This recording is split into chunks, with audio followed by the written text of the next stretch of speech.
ఢిల్లీ ఫలితాలపై కేటీఆర్ ఒక satirical tweet చేశారు. కంగ్రాట్స్ రాహుల్ గాంధీ అంటూ ఆయన ట్వీట్ చేశారు. రాహుల్ గాంధీకి కంగ్రాట్స్ చెప్పిన పరిస్థితి మనకు కనిపిస్తోంది. కేటీఆర్ ఒక ట్వీట్ చేశారు. కేటీఆర్ చేసిన ట్వీట్ ని కూడా మనం ఆర్టీవీ స్క్రీన్ పైన చూడొచ్చు.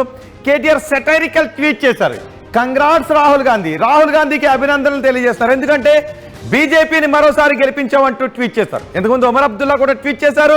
ఒమర్ అబ్దుల్లా చేసిన ట్వీట్ కూడా Aam Aadmi party BJP, Aam Aadmi party Congress కొట్టుకుని బీజేపీని గెలిపించాయని. ఇక్కడ కంగ్రాట్స్ రాహుల్ గాంధీ, బీజేపీని మరోసారి గెలిపించామంటూ సెటరికల్ ట్వీట్ చేశారు. కేటీఆర్ చేసిన ట్వీట్ ని కూడా మనం చూడొచ్చు.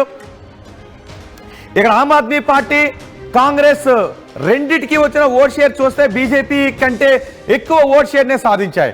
కానీ కేటీఆర్ చేసిన ట్వీట్ని కూడా మనం చూస్తున్నాం. కాంగ్రెస్ కంగ్రాట్స్ కాంగ్రెస్ అంటే ఆయన చేశారు. KTR spoke about the reality of Congress A year ago. దానికి కేటీఆర్ చేసిన దానికి రియాక్షన్స్ వస్తున్నాయి. కేసీఆర్ చేసిన ట్వీట్కి రియాక్షన్స్ కూడా వస్తున్నాయి. Congrats to Rahul Gandhi for winning the election for BJP at again. మరోసారి బీజేపీని గెలిపించడానికి రాహుల్ గాంధీ చేసిన ప్రయత్నం అంటూ ఆయన చేసిన ట్వీట్ని కూడా మనం చూస్తున్నాం. రాహుల్ గాంధీకి అభినందనలు తెలియజేస్తున్నారు.